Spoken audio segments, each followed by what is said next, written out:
السلام علیکم ورحمۃ اللہ وبرکاتہ۔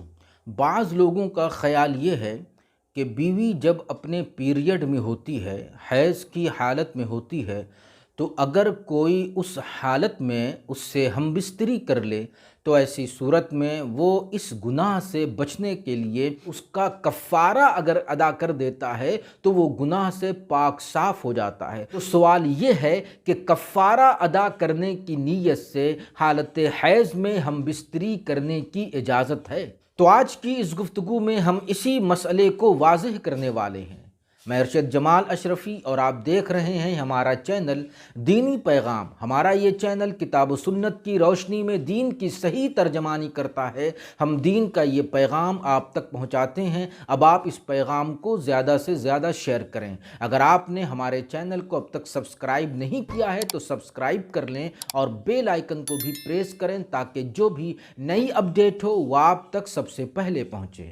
محترم ناظرین، حیض کی حالت کیسی بری حالت ہے کہ اللہ تعالیٰ نے اپنے مقدس کلام میں اس کی مذمت فرمائی اور اپنے بندوں کو اس سے دور رہنے کا حکم دیا۔ چنانچہ سورۃ البقرہ کی آیت نمبر 222 میں ہے کہ اے رسول، لوگ آپ سے حیض کے بارے میں سوال کرتے ہیں تو آپ کہہ دیں کہ وہ ایک گندگی ہے، لہٰذا اپنی بیویوں سے حیض کی حالت میں دور رہو اور جب تک وہ اچھی طرح پاک نہ ہو جائیں ان کے قریب بھی مت آؤ۔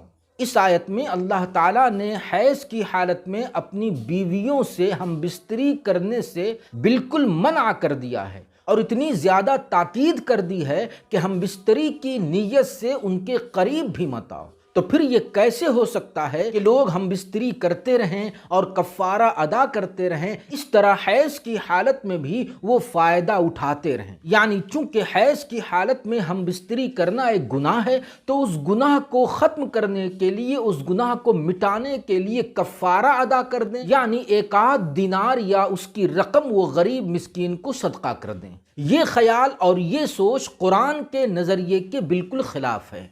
چنانچہ مصنف ابن ابی شیبہ اور سنن دارمی کی ایک روایت ہے کہ ایک شخص حضرت سیدنا صدیق اکبر رضی اللہ تعالیٰ عنہ کے پاس آتا ہے اور کہتا ہے کہ میں خواب میں دیکھتا ہوں کہ میں خون کا پیشاب کر رہا ہوں۔ تو حضرت ابوبکر صدیق رضی اللہ تعالیٰ عنہ نے فرمایا کہ میں سمجھتا ہوں کہ تم حالت حیض میں اپنی بیوی سے ہم بستری کرتے ہو۔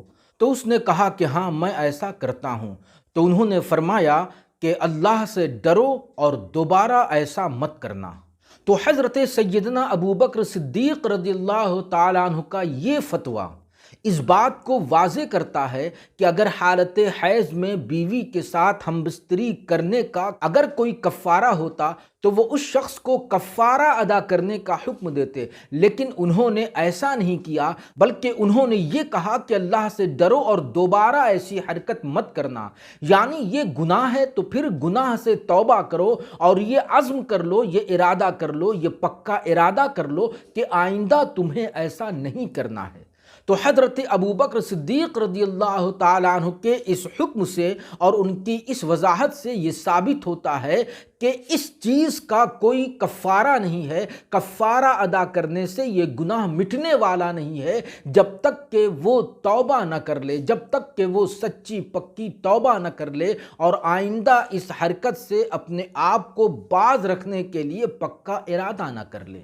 یہی فقہائے احناف کا بھی مذہب ہے۔ چنانچہ امام سرخسی رحمۃ اللہ تعالی علیہ نے انہی باتوں کو اپنی کتاب المبسوط میں وضاحت سے لکھا ہے اور یہ ثابت کیا ہے کہ اگر کوئی اپنی بیوی سے حالت حیض میں ہم بستری کرتا ہے تو وہ گناہ کفارہ سے جانے والا نہیں، بلکہ اسے توبہ کرنا ضروری ہے، کفارہ اس پر واجب اور لازم نہیں ہے۔ والسلام علیکم ورحمۃ اللہ۔